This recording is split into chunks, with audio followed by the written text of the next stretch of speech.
Hi everyone, welcome back to Shine Classes. First of all, good evening to everyone. Radhe Radhe, जय श्री कृष्णा, राम राम। कैसे हैं आप सब? उम्मीद है आप बहुत अच्छे हैं। उम्मीद होनी भी चाहिए। पढ़ाई आप लोगों में कितनी हो गई? तैयार कितना हुआ भाई? आज 5 दिसंबर हो गया और डेट भी अब लगभग वही लास्ट में ही निकलेगी। उससे पहले काफ़ी कुछ कवर करना है। तो 25 पेपर्स जितने हैं छोटे छोटे, उनमें ऑब्जेक्टिव तैयार रखिए। गलत नहीं करिएगा। 5 है फिलहाल, गलत कोई नहीं करता, पर चीज़ें हो जाती हैं, ठीक है? तो थोड़ा सा सीरियस होकर काम कर लीजिए, तो चीज़ें हो जाएंगी। लास्ट टाइम में जितना क्वेश्चंस करेंगे उतना आपके लिए हेल्पफुल होगा। सारे क्वेश्चंस बहुत इंपॉर्टेंट होते हैं, क्योंकि क्वेश्चन से हमें आइडिया हो जाता है कि तुरंत हमें क्या चीज़ें देखनी, क्या करना है। ओके, आप जुड़े हैं मेरे साथ। मैं हूँ शानी, सभी का स्वागत है यहाँ पर। जो भी फ्रेंड्स पहली बार यहाँ पर आए हुए हैं और बहुत सारी प्रॉब्लम्स देखे हैं, अगर चाह रहे हैं कि कम समय में पढ़ के चीज़ें अच्छे से गेन कर लें, लास्ट है तो चैनल को सब्सक्राइब करिए, टेलीग्राम को ज्वाइन करिए। लिंक आपको कमेंट बॉक्स में दिया गया है। नाम शालिनी क्लासेस, ये टेलीग्राम का भी आपको इजीली अवेलेबल हो जाएगा। वहाँ पर पीडीएफ नोट्स बहुत सारी चीज़ें हैं जो मिल जाएंगी, ठीक है? चलिए, अब हम यहाँ पर देखते हैं क्या चीज़ें यहाँ पर सेम है, क्या पढ़ना है। तो ये है साइंस की नोट्स। साइंस की नोट्स का मतलब क्या है कि ये है 2020 का फुल सॉल्व पेपर। मैं आपको सारे पेपर सॉल्व करवाऊंगी, तभी साइंस का है। आपको हर एक सब्जेक्ट का होता रहेगा। जिसको जो चाहिए या जो डिमांड आप लोगों की, तो कमेंट बॉक्स में करिएगा। जिसका ज़्यादा चीज़ रहेगा कि पहले वो चीज़ कराइए, तो वो हम कराएंगे, तो मुझे कमेंट बॉक्स में ज़रूर बताइएगा। आज हम यहाँ पे 2020 का पूरा फुल सॉल्व पेपर साइंस का देखने वाले हैं। तो ध्यान से देखिएगा, क्वेश्चंस को एक बार अच्छे से यहाँ पर रिवीजन कर लेंगे तो आपकी बहुत हेल्प हो जाएगी। इसी तरीके से 20 का, 21 का, 18, 17, 16 सबके पेपर्स जो है वो मैं करवाने वाली हूँ। 1 बाय 1 करके एक एक करवाऊंगी, ठीक है? तैयार है आज की क्लास के लिए? चलिए शुरुआत करते हैं आज की इस क्लास को। देखते हैं क्या है, कैसे है, क्या क्वेश्चंस दिया गया है 1 बाय 1 करके। आइए आगे बढ़ते हैं। पहले पेपर दिखाऊंगी। ये देखिए, ये पेपर है। डिटेल आपको पता है, वही 1.5 घंटे का समय, 25 नंबर का पूरा पेपर। आगे बढ़िए। पूरा पेपर मैंने लिया हुआ है, देख रहे हैं आप? ये देखिए, अति लघुत्तरी का सेक्शन और लघुत्तरी का। पहले पूरा पेपर देखते हैं, फिर करेंगे एक क्वेश्चन। आइए, सबसे पहला क्वेश्चन आपके सामने स्क्रीन पर है और ये है आपका 1 लाइनर, मतलब 1 वर्ड एमसीक्यूज वाले। ये 5 आएंगे आपको। जूल का मात्रक क्या होता है? रिप्लाई करिए, जूल का मात्रक क्या है? कार्य का, ऊर्जा का, कार्य ऊर्जा दोनों, शक्ति का। जूल का मात्रक क्या होता है? राइट आंसर बताइएगा, आराम से देखते हुए समझते हुए। राइट ऑप्शन यहाँ पर क्या है जो करेक्ट होगा? जूल का मात्रक क्या है? आपको मैंने ये पढ़ाया भी है, बताया भी है। एनर्जी की जो यूनिट्स होती हैं वो आती हैं, तो आपको एनर्जी की नहीं, जो ये ऐसे क्वांटिटीज़ होती हैं, ये आपको ध्यान में रखनी होंगी। तो पहला ऑप्शन कार्य का है, ऊर्जा का है, दोनों का है, शक्ति का है। आपको ये पता है कि ये सी ऑप्शन यहाँ पर करेक्ट होगा, क्योंकि जूल जो होता है, ये मात्रक जो दिख रहा है, ये ऊर्जा और कार्य दोनों का होता है। जूल मात्रक किसका है? ये कार्य और एनर्जी दोनों का है, इसीलिए सी ऑप्शन इसके लिए करेक्ट होगा। इसी के साथ आगे बढ़ते हैं, देखते हैं नेक्स्ट प्रश्न। रबी की फसल कौन सी है? रबी की फसल मक्का है, ज्वार है, बाजरा है, चना है। राइट ऑप्शन क्या होगा? आपको पता होना चाहिए कि रबी की फसल अब लग रही है, अब गेहूं बोया जा रहा है इस समय। तो ठंड में जो सीजनल क्रॉप्स होती हैं, जो मतलब सीजन में हम लगाते हैं, वो चीज़ रबी में आती है। यानी कि गेहूं के साथ बोई जाने वाली जो फसल होती है वो हमारी रबी की फसल होती है। तो यानी कि आप देख रहे हो मक्का, ज्वार, बाजरा, यहाँ पर क्या है जो रबी की फसल में काउंट होगा? तो क्या चना है, क्या वो बाजरा है, क्या वो ज्वार है? राइट ऑप्शन क्या होगा? बहुत बेसिक सा है, सिंपल है। बताइए राइट आंसर क्या होगा? ठीक है, तो ध्यान रखिएगा, आपकी रबी की जो फसल का राइट आंसर वो चना है। ये चना आपका गेहूं के साथ लगाया जाता है, फिर ठंड में हम देखिए वो हरा हरा चना आता है तो खाते हैं। तो दूसरे का बी ऑप्शन, दूसरे का फोर्थ जो है वो करेक्ट है। और चावल जब बोया जाता है जून में, उसके साथ जो मतलब धान लगाया जाता है, उसके साथ जो क्रॉप लगाई जाती है वो हमारी खरीफ की फसल होती है। तो ये हो सकता है कि जैसे रबी की फसल का आपको दिया है, हो सकता है इस बार खरीफ की पूछ ले, ठीक है? आगे बढ़िए। नेक्स्ट, चंद्र ग्रहण की घटना कब होती है? चंद्र ग्रहण की घटना कब? अमावस्या के दिन, पूर्णिमा के दिन, अमावस्या की रात में, और कभी भी। ये कब होती है? तो राइट ऑप्शन यहाँ पर क्या होगा? बताइए, चंद्रमा ग्रहण की जो घटना होती है वो किस दिन होती है?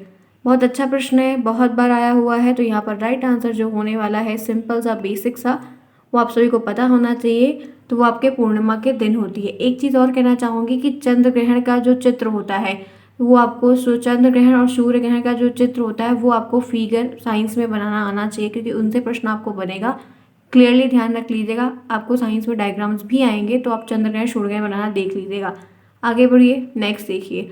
फोर्थ क्वेश्चन है, डीपीटीके टीके से बचाव होते हैं। डीपीटीके टीके जब लगते हैं तो उनसे किस चीज़ से हमें मतलब क्या होता है जिससे प्रोटेक्शन मिलता है? डिप्थीरिया, काली खांसी, टिटनेस और उपयुक्त तो तीनों। अपनी क्वालिटी इंक्रीज कर लीजिएगा, सबको क्लियर दिखेगा। बताइए क्या होगा राइट आंसर। डीपीटी के टीके से जब बचाव के लिए हम लगाते हैं तो हमें क्या होता है, जिनसे बचाव के लिए हम लगाते हैं। क्विक आंसर का रिप्लाई करते हुए बताइएगा। ध्यान रखिएगा ये उपयुक्त तो तीनों होगा। डिप्थीरिया के बचाव से, काली खांसी और टिटनेस, इनके बचाव से हम उसको यूज़ करते हैं। तो फोर्थ ऑप्शन ये लास्ट वाला जो है वो करेक्ट होगा। इसी के साथ नेक्स्ट देखते हैं। नेक्स्ट आपको एक केमिस्ट्री से क्वेश्चन आया है, CaSO4 की वैलेंसी में Ca की वैलेंसी क्या है। तो यहाँ पे +1 +2 -2 -1 -2, तो इसकी जो राइट आंसर है वो है +2। तो ये संयोजकता निकालना भी आना चाहिए। ठीक है, आगे बढ़ते हैं। तो ये जितने भी MCQs हो गए हैं बेसिक हैं, आपके 2020 के पेपर से हैं, तो ध्यान रखिएगा, करवा दिया। आगे बढ़ते हैं। चलिए अब देखते हैं अतिलघुत्तरी प्रश्न। अतिलघुत्तरी प्रश्न का क्वेश्चन नंबर 6 है, नाभिकीय ऊर्जा किसे कहते हैं, इसका उपयोग बताइए। इसको मैंने आपको क्वेश्चंस के फॉर्म में करवाया है। बताइए क्या होगा, लिखिए कमेंट बॉक्स में सभी लोग कि आप नाभिकीय ऊर्जा से क्या समझते हैं या इसका राइट आंसर क्या लिखेंगे। चलिए देखते हैं इसका राइट आंसर क्या होगा। आप लोगों को दिखाते हैं 6 का राइट आंसर। देखिए नाभिकीय ऊर्जा किसे कहते हैं, इनका प्रयोग बताइए। तो कुछ इस तरीके से आपको आंसर राइट करना होगा। ये थोड़ा बड़ा लिख रहा है, आप लिखेंगे तो उतना बड़ा नहीं होगा। तो यहाँ पर नाभिकीय अभिक्रियाओं के द्वारा नाभिकीय विखंडन या संलयन से जो उत्सर्जित ऊर्जा होती है उसको नाभिकीय ऊर्जा कहते हैं। एक सिंपल सा स्टेटमेंट है, एक सिंपल सी लाइन है, ये आपको याद करनी होगी। नाभिकीय ऊर्जा का उपयोग विद्युत उत्पादन में किया जाता है। ये उपयोग जो पूछा गया है कि कहाँ पर है, तो हम इलेक्ट्रिसिटी का जनरेट करने में इनको यूज़ करते हैं। इससे किसी के प्रकार का धुआं या हानिकारक गैस बिल्कुल नहीं निकलती जब ये बनती है, फॉर्म होती है, जिससे वायु प्रदूषण नहीं होता है। यह ऊर्जा का एक शक्तिशाली बहुत ही अच्छा स्रोत होता है, जिसके थ्रू हम ऊर्जा की आवश्यकता का बड़ा भाग यूज़ कर सकते हैं, प्राप्त किया जाता है। तो ये नाभिकीय ऊर्जा के बारे में आपको 1 नंबर में भी आता है। आज तो फिलहाल 1 में दिया है, 2 में भी हो सकता है, ध्यान रखिएगा। ठीक है, आगे बढ़ते हैं, देखते हैं 7वां क्वेश्चन। 7वां क्वेश्चन आपके सामने है कि प्रथम वर्ग के उत्तोलक को उदाहरण सहित परिभाषित कीजिए। ये भी आपके फिजिक्स का क्वेश्चन है, ये आपके केमिस्ट्री का क्वेश्चन है। आपसे प्रथम वर्ग के उत्तोलक के उदाहरण सहित प्रश्न पूछ रहा है, जो कि मैंने आपको पढ़ाया है, कराया है।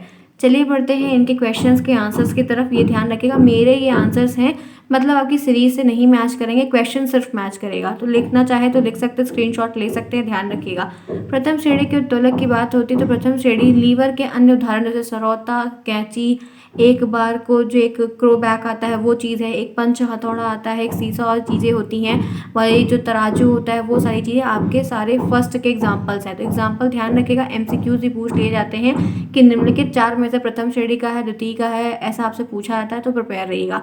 संक्षेप में हम देखते हैं तो प्रथम श्रेणी के लीवर को भार एक छोटी दूरी तक ले जाने के लिए प्रयास बड़ी दूरी तक चलता है, जहाँ पर बल लगता है और आधार प्रयास बल के बीच में भार होता है। तो जो एक सीक्वेंस बना हुआ है वो आपको थोड़ा सा ध्यान रखना होगा, तभी आप इन चीज़ को कर पाएंगे। मेनली आपको क्या होता है, जो इनके उदाहरण होते हैं वही आपसे ज़्यादा पूछे जाते हैं, या उत्तोलक किसे कहते हैं वो आपसे पूछा जाता है, तो ये आपको लिखना होगा। आगे बढ़ते हैं, इसी के साथ देखते हैं 8th क्वेश्चन। जल में घुलनशील और वसा में घुलनशील विटामिन के नाम बताइए कि जो पानी में घुल जाते हैं और फैट में सॉल्युबल हो जाते हैं, वो विटामिन कौन कौन से होते हैं। तो ADE के होते हैं, एक होते हैं, और एक B1 B2 करके होता है। तो यहाँ पर देख लीजिए, तो जो फैट में सॉल्व, ये वसा वाले हैं कि जो वसा में सॉल्युबल वाले घुल जाते हैं, वो A होता है, विटामिन A है, विटामिन D है, विटामिन E है, विटामिन K है। ये आपको मल्टीपल चॉइस क्वेश्चन भी आता है, ध्यान रखिएगा। तो ये जो है फैट में सॉल्युबल होता है, ये जो होता है वो वाटर में होता है, B1 B2 B6 B12 6। तो ये सारे के सारे जो हैं आपके क्या होते हैं, ये पानी में घुलते हैं। तो ये दोनों क्वेश्चन काफ़ी अच्छा है, एक में ही है, तो ये ध्यान रखिएगा, आ सकता है। इसी के साथ बढ़ते हैं, नेक्स्ट देखते हैं। जल प्रदूषण के मुख्य कारण लिखिए। तो वाटर पोल्यूशन होता है, उसका मेन रीजन बताइए कि वो क्या होता है। आगे बढ़ते हैं, 9th पे चलते हैं। मैं 1 बाय 1 करके दिखा रही हूँ। तो मेन कारण ये है औद्योगिक कूड़ा, जो इंडस्ट्री से बना हुआ, फर्म से बना हुआ कूड़ा निकलता है, कोई फैक्ट्री है उससे बना हुआ जो कूड़ा निकलता है वो पानी में ही बहाया जाता है। खासकर डिटर्जेंट, सोप या केमिस्ट्री की लैब जहाँ पर होती है वहाँ पर कुछ बनता है तो पानी में ही डिस्चार्ज किया जाता है। बड़े बड़े समुद्र में बहुत सारी चीज़ें गंदियाँ फैल ही जाती हैं, तो ये बहुत दिक्कत करता है। और जो खेती किसानी में गलत कीटनाशक को हम यूज़ करते हैं, अलग अलग एक्टिविटीज़ को करते हैं, उनमें भी होता है। मैदानी इलाकों में बहने वाली नदियों में पानी की गुणवत्ता जो होती है वो बहुत कम हो जाती है, उनमें कोई खास तत्व नहीं रहता, उनके कारण भी होता है। सामाजिक और धार्मिक रीति रिवाज जैसे पानी में शव को बहाना, नहाने, कचरा फेंकना, कपड़े वो गंदे गंदे जाकर धोना, तमाम चीज़ें ऐसे गंदगियाँ फैलती हैं तो वहाँ पर जो जीवन होता है पानी में उन पर काफ़ी प्रभाव पड़ता है, वो काफ़ी मछलियाँ वहाँ पर मर जाती हैं। तो ये चीज़ें से पोल्यूशन बढ़ता है। जहाज़ों से होने वाला जो तेल का रिसाव, जहाज़ जो पानी में चलती है उससे तेल का रिसाव वगैरह होता है और भी बहुत सारी चीज़ें होती हैं जिससे ये हमारा जो है वाटर पोल्यूशन का लेवल इंक्रीज होता जाता है, जो कि जो समुद्र में जीवन है उनको काफ़ी उससे हानिकारक पहुंचता है। ठीक है, ध्यान रखिएगा। नेक्स्ट चाहिए, वसा को हम कितने समूह में बांटते हैं? जो फैट होता है उनको हम कितने सेक्शन में डिवाइड करते हैं? तो ये 3 सेक्शन में डिवाइड होता है। काफ़ी अच्छा प्रश्न है, ध्यान रखिएगा। सारे क्वेश्चंस के फॉर्म में ही अब मैं करवाऊंगी ताकि आपको प्रॉब्लम्स ना हो और कर लें आप लोग। फाइनल में हम क्वेश्चंस को देखते हैं। तो ये देखिए, इसको हम 3 मेन कैटेगरी में डिवाइड करते हैं। They are 3 part. एक सैचुरेटेड होता है जिसको संतृप्त वसा कहते हैं, एक मोनोसैचुरेटेड अनसैचुरेटेड असंतृप्त कहते हैं, एक बहु असंतृप्त होता है जिसको पॉली अनसैचुरेटेड कहते हैं। ये तीनों होते हैं जो फैट के प्रकार में काउंट होते हैं, तो ध्यान रखना। ठीक है, फैट के मतलब कैटेगरी में आएंगे कि ये 3 प्रकार से डिवाइडेशन होता है।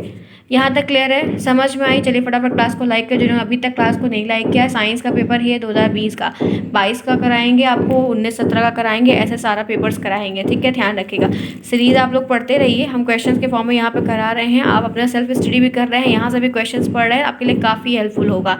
और जो बच्चे नोट्स लिए थे उन सबको ये सारे क्वेश्चंस बहुत सारे उनके नोट्स में दिए गए हैं, जिन्होंने नोट्स पेड खरीदा था टेलीग्राम से, तो वो भी पढ़ते अपना उससे रिवीजन किए हैं, तो फुल्ली रिवीजन करिए। ठीक है, बात समझ में आई? चलिए एक क्वेश्चन और देखते हैं, क्योंकि पहले सेक्शन में 11 क्वेश्चन होते हैं।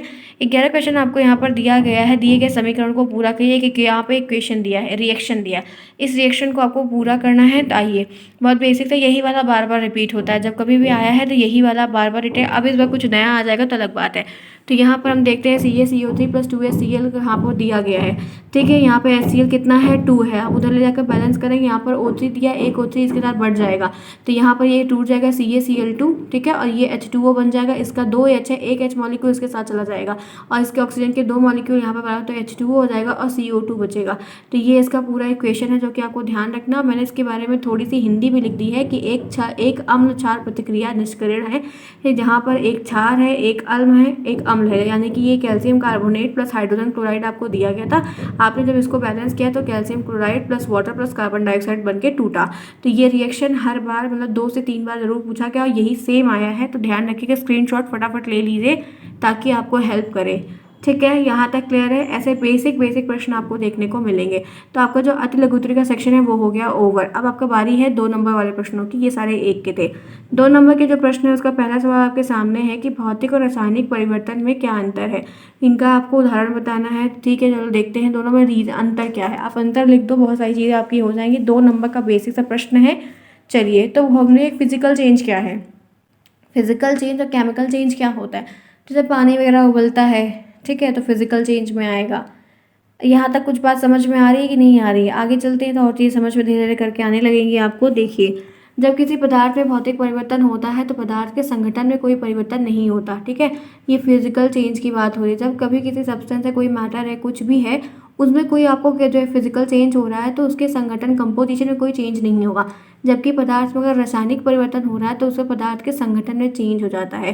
तो ये ध्यान रखिएगा, जो कि बहुत बड़ी बात है। फिजिकली उसी चीज़ में चेंज होगा तो कोई चेंज नहीं होगा, लेकिन अगर केमिकली चेंज होगा तो उसका कंपोजिशन चेंज हो जाएगा। ये दोनों में काफ़ी मेजर अंतर होता है।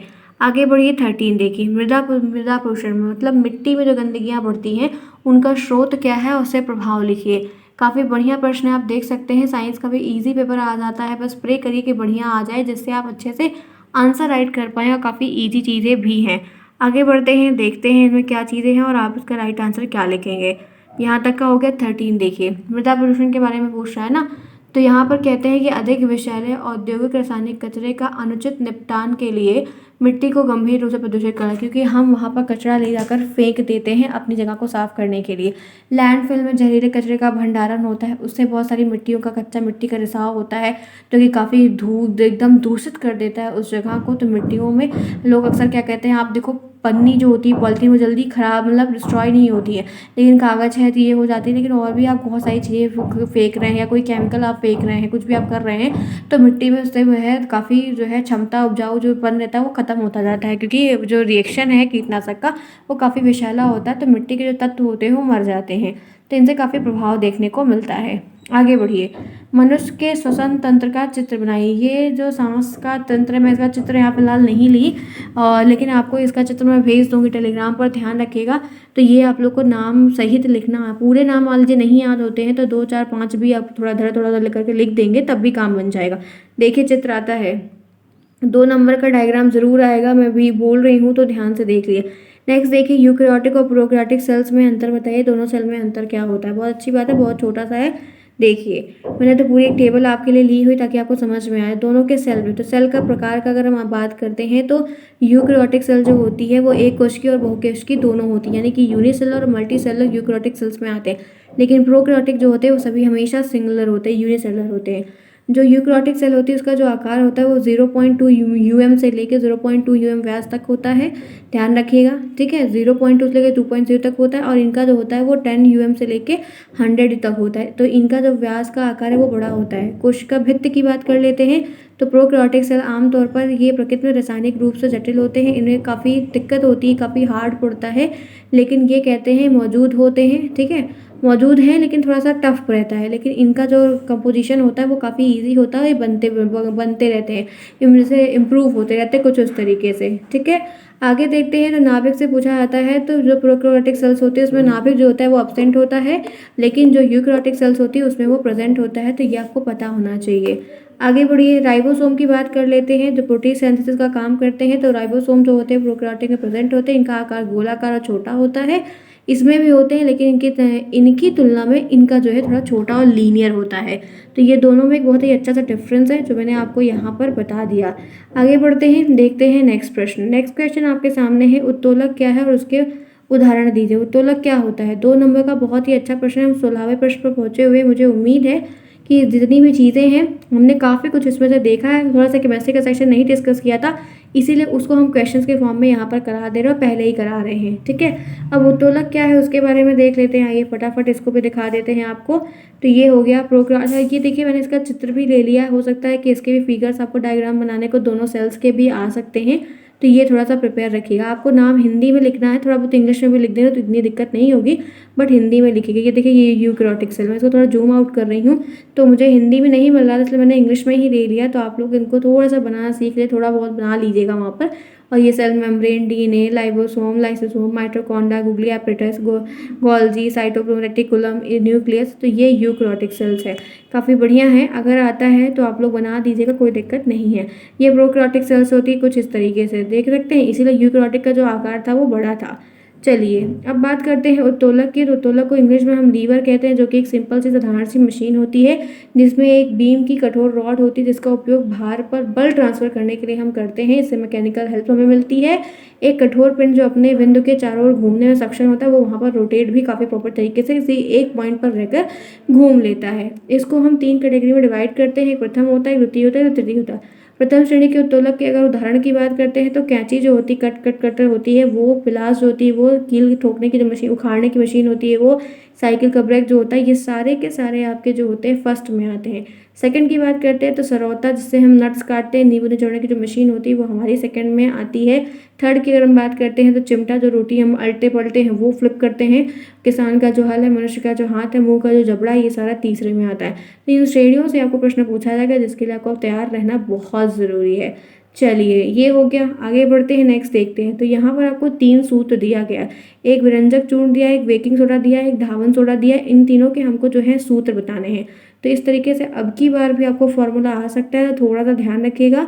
इसके बाद जो 18वां क्वेश्चन है वो है संतुलित आहार से, यानी कि बैलेंस डाइट से काफ़ी क्वेश्चन पूछा गया है कि क्या होता है, ये क्यों आवश्यक होता है मनुष्यों के लिए। तो चलिए आगे बढ़ते हैं, अपने क्वेश्चंस के आंसर्स की तरफ देखते हैं। तो सबसे पहले हम यहाँ पर क्या डिस्कस करने वाले हैं, ये देखिए। विरंजक चूर्ण के बारे में जो पूछा गया तो उसका जो फुल फॉर्म होता है वो होता है CaOCl2, ठीक है।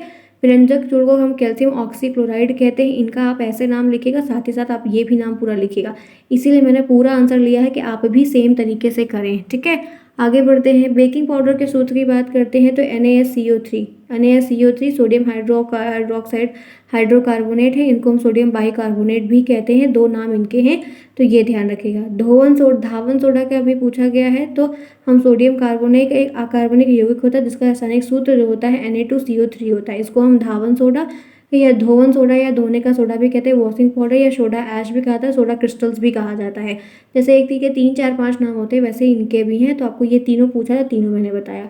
लास्ट क्वेश्चन जो आज के इस पेपर का है वो पूछा गया था कि बैलेंस डाइट क्या होती है, संतुलित आहार क्यों जरूरी है। तो संतुलित आहार आपकी पोषण संबंधी आवश्यकता को पूरा करता है। जो आपके शरीर में न्यूट्रिशन की वैल्यूज कम होती है उनको चाहने के लिए, उनको पूरा करने के लिए ये हेल्प करता है।